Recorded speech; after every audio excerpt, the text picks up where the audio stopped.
Welcome back to the Art of Fighting series with your fucking host, Mac the Knife. Hey, how you doing? Today we're going to be going over Tatsu, Maki, or as some people know, I want some pound cake. So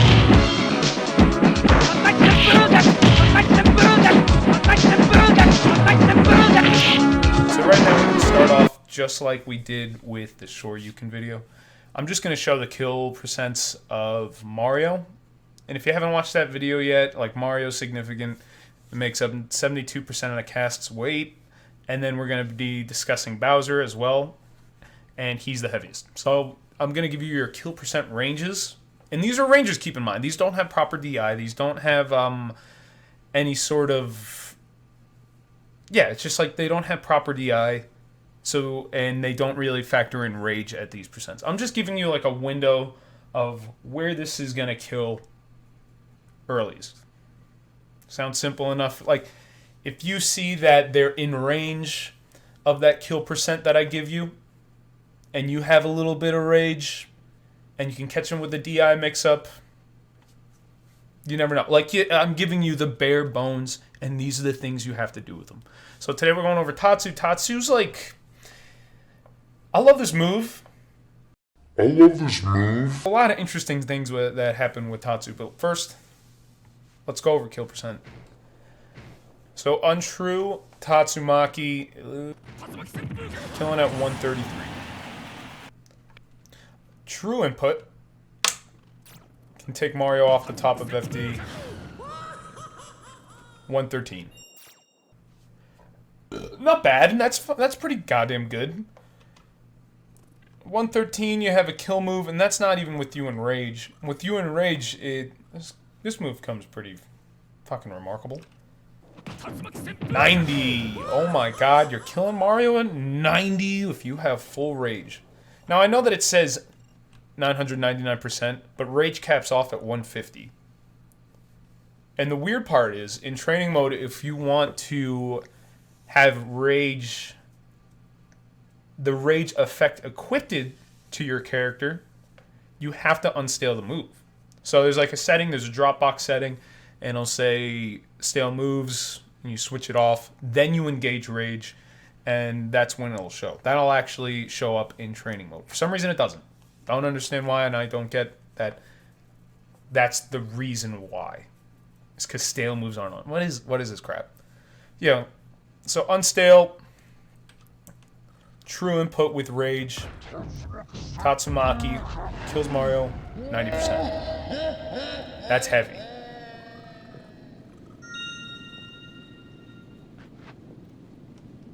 Tatsumaki also has a hitbox super close. It actually starts in the beginning of the knee in the startup animation.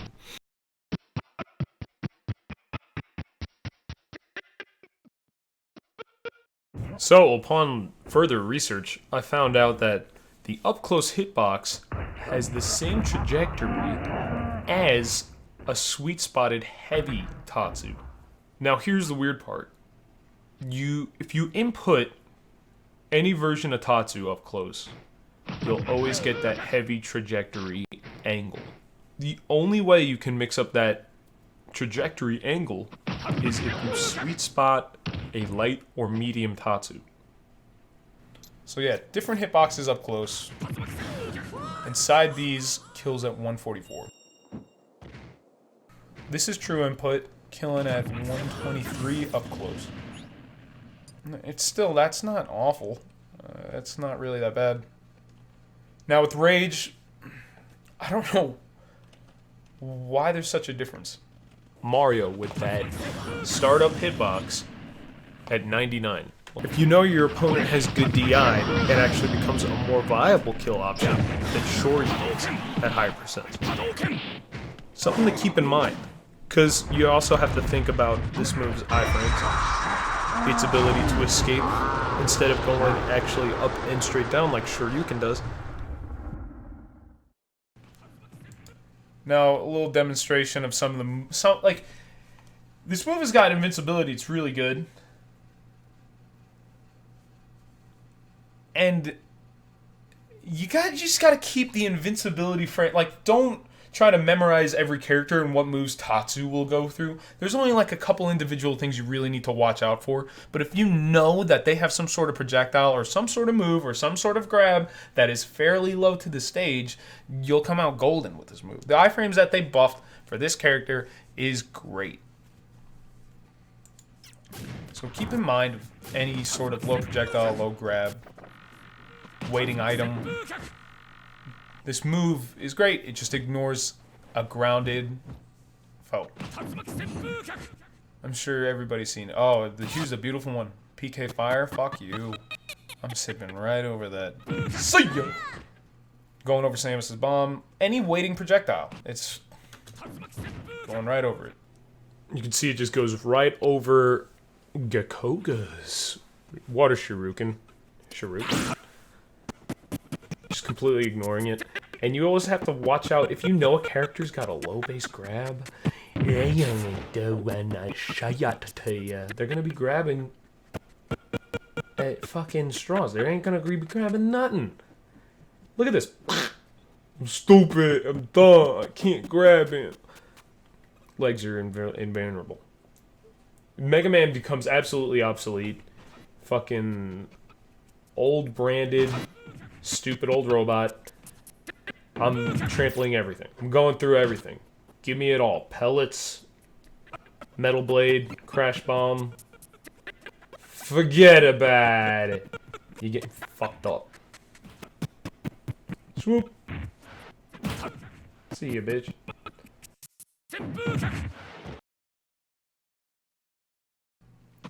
Turnips, they just get blasted right out of the air.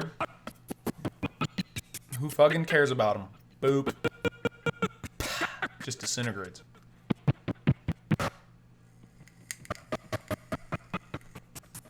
Now, when I was testing this, it seemed like the moves clanked for Ganondorf. Sometimes, like, online, I go up against this matchup, and I try to Tatsu Warlock kick, and I always get punched. For some reason. I don't know what it is. Might be doing it too late. Tatsu in Link's bow. Young Link's bow isn't gonna fuck you up. I actually kicked it right out of the air. Bam. See, you're trampling these projectile characters. Doesn't even interact with you. Now, here's the thing, like a charge shot or a big projectile. You see, you can hit it out, but if it's a full charge shot, for some reason, you'll see it. Passes through, it just hits him right in the dick. Missiles are weird, because I don't feel like if the missile isn't hit, it's gonna hit you. Like if the move doesn't... If Ryu's hitbox from Tatsumaki doesn't hit the missile, it's definitely gonna hit you, because there's that little...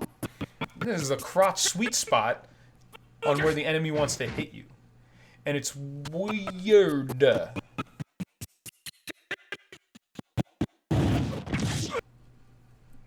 And now zoning you is even harder if you're doing Hadoukens. Hadouken, you camp them, Belmont can't get in. Like, you can't really, they can't do anything. Yeah, if you can anticipate a projectile, you can punish. It's a beautiful thing. It's a great thing. So as you can see, aerial Tatsu, you lose the right leg intangibility. But you do keep the right leg. I mean, the left leg. I mean, as you can see, using Tatsu in the air, you lose your grounded foot's iframes. Now, the differences between using true input Tatsumaki through the air is that you get a little bit of lift if you hold back. You get more control using input Tatsumaki to recover with a jump. A lot of people, you can get very weird angles. You can get very weird timing. It gets a lot of stuff off. I don't know. I see it as something that's pretty great. This recovery is kind of a mix-up. See, your recovery is very linear with this move, but with this, now it becomes a little bit more unpredictable. And that's the fastest way you lose in fighting games, is being predictable. So if you can throw your opponent off with just a little bit more angle, a little less, a little more here, a little less, you can get back to stage a little bit more safely. Now, standing and going into a diagonal Tatsu, you just press jump and side B at the same time, and you'll take off 45 degrees, shooting right ahead. So jump, side B, 45 degrees. True input's a little bit different. You get a little bit more raise out of it, a little bit harsher of a drop. And that also is influenced by DI, directional influence. If you put a command of DI into it, and you do a true input Tatsumaki, you can kind of guide yourself a little bit more. Actually, you can guide yourself. That's the difference between using side B and jump and using Tatsumaki input and jump. Just, you have control over the move. Instead of just, it just shoots you out, you can kind of move it back, you can move it in. Now, the differences between side B and doing the input. Let's see if we get, this is like a tiny demonstration on seeing where the, if there's differences in end lag, if there's differences in rotation, if there's differences in iframe coverage. Come on, let's take a look. Come on, let's take a look at it.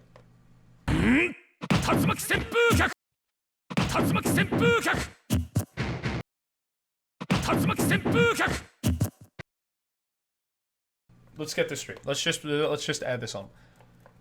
There's no difference in end lag between the two moves in any variation. Light Tatsus, side B or input, both have 2 rotations. No difference in iframes. No difference in end lag. Now medium Tatsu has 4 rotations. And again, same end lag. Same dumb bullshit. The same iframe cover up. And now with heavy, you literally just get medium Tatsu with more movement. So medium heavy are basically they're somewhat the same. It's just distance. Now, does that make medium Tatsu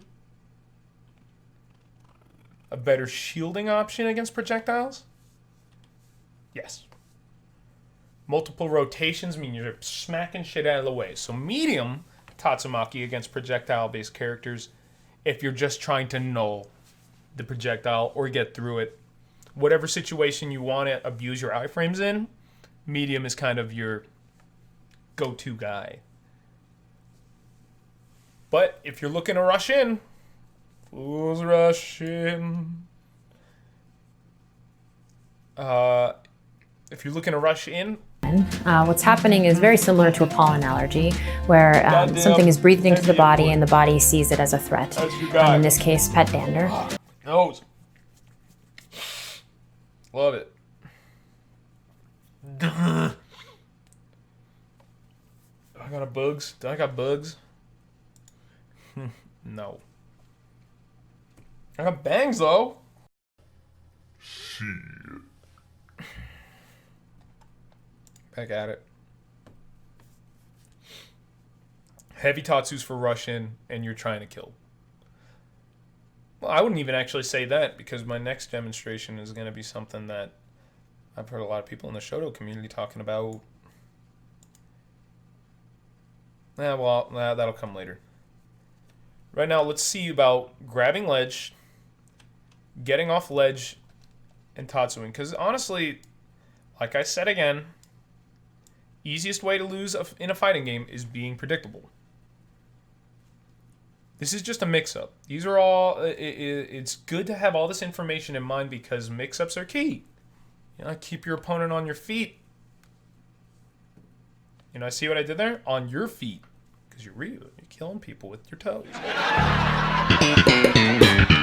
So, here's a little mix-up. I'm sure everyone knows this already. Drop down.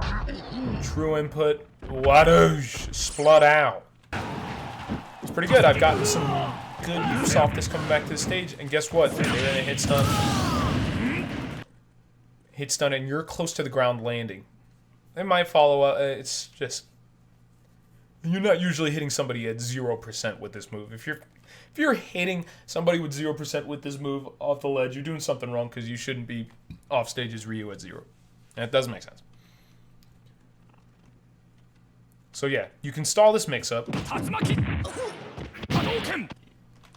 You'll be granted with your move almost ending seamlessly on the floor, and you basically have no end lag.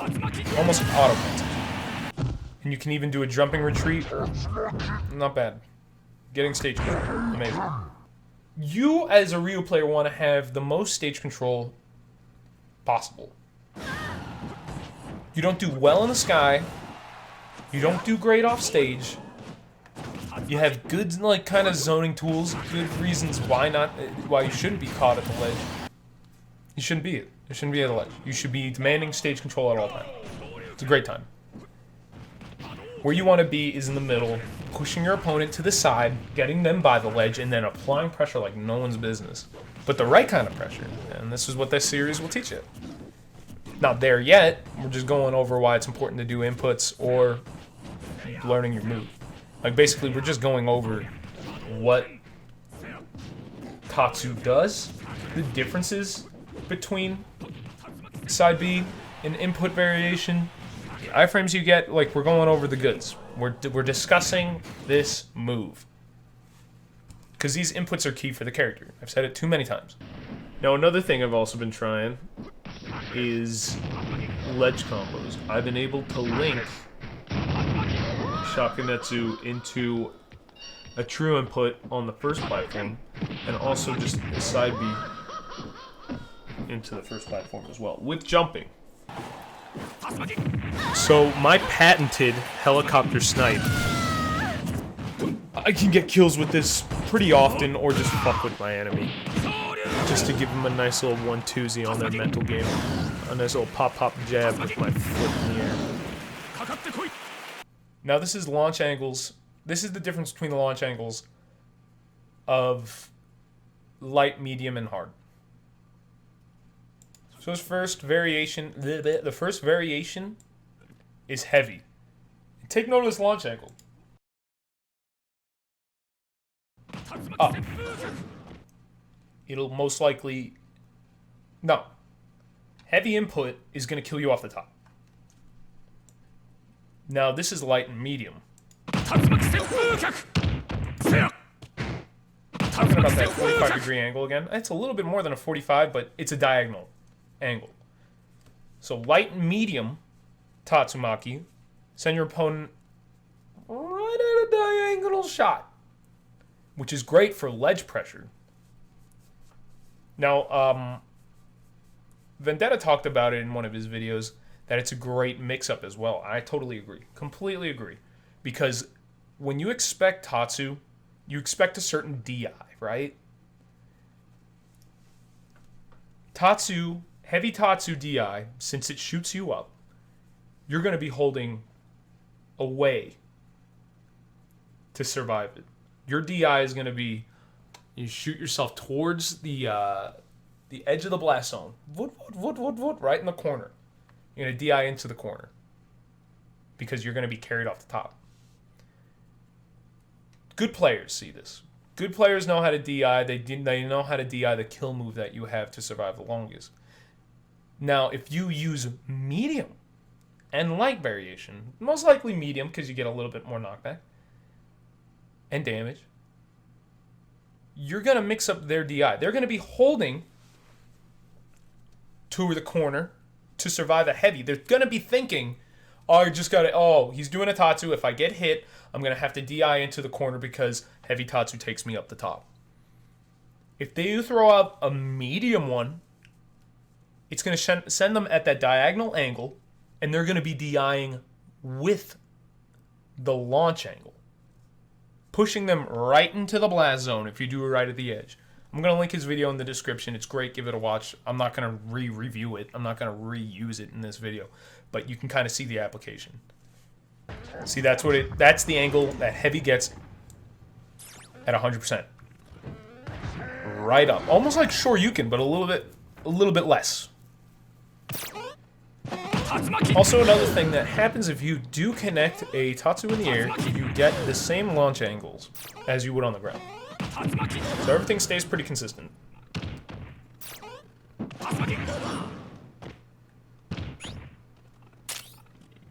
The application of retreating with this tool, and it's great because your retreat option, you just have to press, if you're looking to just get away from somebody, all you gotta do is press side B. Amazing.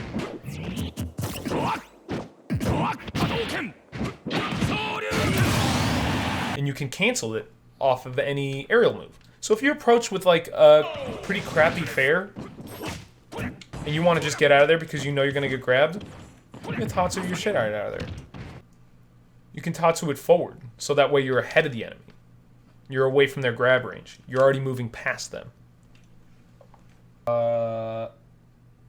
Focus attack is up next, and I think this is going to be interesting. Focus attack is one of the funnest fucking moves. And sometimes when I get tired, I just throw it out, and I'll experiment with that move all night. I'll see what kind of great shit I can get, because ultimately, if you have a character standing still and you're Ryu, you're having lunch. You eating them up. What are we doing? A good time. So stay tuned for the Focus one. This video is like this. It's meh. It's good. This is just showing you, this is just another episode in the series that's going to be showing you what this move is, what it does, how you can use it. Stay golden. Shoutouts to everybody on the Twitter. Let's go. Everybody being so supportive from the last videos. I loved it. Made me feel goddamn great about what I'm doing, how I'm doing it. So, shoutouts again to... we're gonna go... Shoutouts again to Mac Benedict. Good man. We're talking Vendetta for that one video, and being a great shout-out. Roni X, and I can't. How do you spell that kid's name? Akichi? Yeah, I've been watching some of Akichi's shit, and he's good. You got Shimmer G, that great Jivo, the breakdown. Guys, go watch that. Mukin Ryu, guy's great too.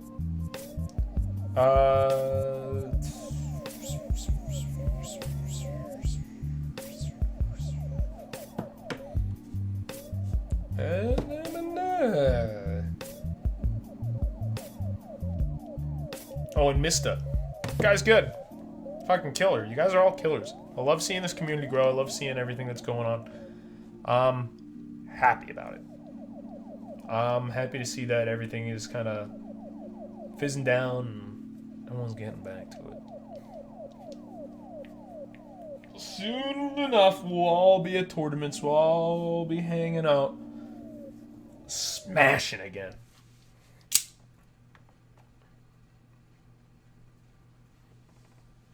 Fuck with me back. Do what you gotta do. Fuck with me.